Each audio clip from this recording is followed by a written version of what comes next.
This is Talk with Audrey. Welcome back. Clinical depression, it's also known as Major Depressive Disorder, or MDD.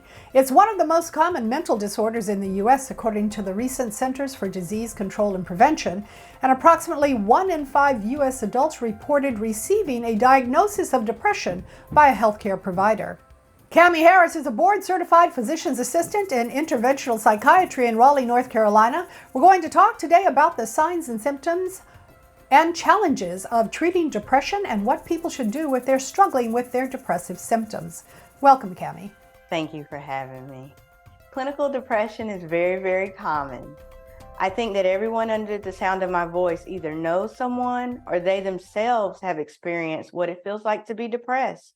It's also something that carries a lot of stigma, so it's underreported.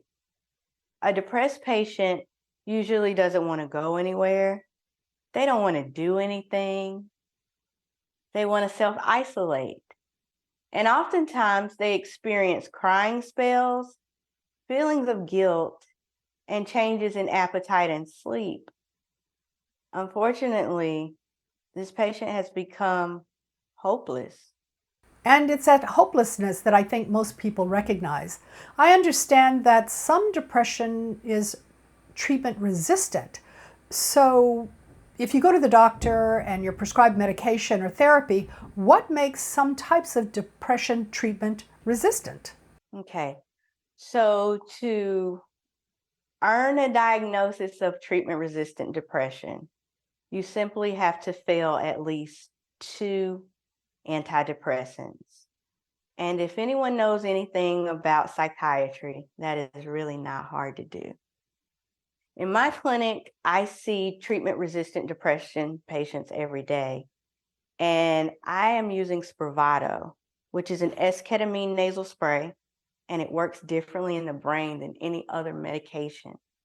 And they're getting better, and they're getting better faster. And that's why I'm happy to have partnered with Janssen today to bring awareness to this. And then also I want to let you know, like with any medication, it can carry side effects and risks. So you want to reach out to your healthcare provider. Oh, that's unique because typically if you're taking one of the more traditional medications, it comes in pill form, right? And it also takes a while to sort of kick in to help you with your depression. So does Spravato work faster than those treatment options? So in my experience in my clinic, yes, it works faster than an oral antidepressant. You know, oral antidepressants can take 4 to 6 weeks. It doesn't take that long for Spravato. But again, each patient is different.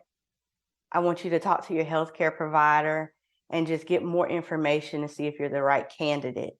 Absolutely. And if someone is struggling or they know someone who's struggling with symptoms of depression, what can they do to get on the right track to getting treatment? Well, I think the first thing to do is to take that big step to get help.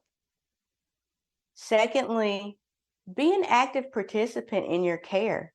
Partner with your healthcare provider. Take ownership.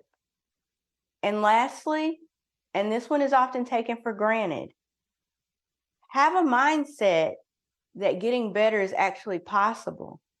Because how can you get better if you don't believe it's possible? What would you suggest? Physical activity, working out, walking, trying to be out with your friends and family members as much as possible? Yes. So one of my favorite things to tell people is use your secret weapon. And your secret weapon is exercise.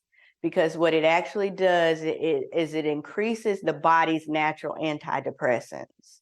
So that's one way that you can boost your neurotransmitters on your own. Where can we go for more information and resources? So obviously you want to utilize your healthcare provider. If you are currently feeling suicidal or having a crisis, please call or text 988. If you want more information on treatment-resistant depression, you may visit Spravato.com. If you think you're depressed, don't suffer in silence. Check with your healthcare provider, talk to your family members, and get help. My guest has been Cami Harris. She's a board-certified physician's assistant in interventional psychiatry in Raleigh, North Carolina. She's talked with me about the signs and symptoms and challenges to treating depression and what you can do if you're one of those people struggling with your depressive symptoms. Cami, thank you so very much for joining me and for the facts. Thank you, Audrey. I appreciate it. I'm going to take a quick break. I'll be right back.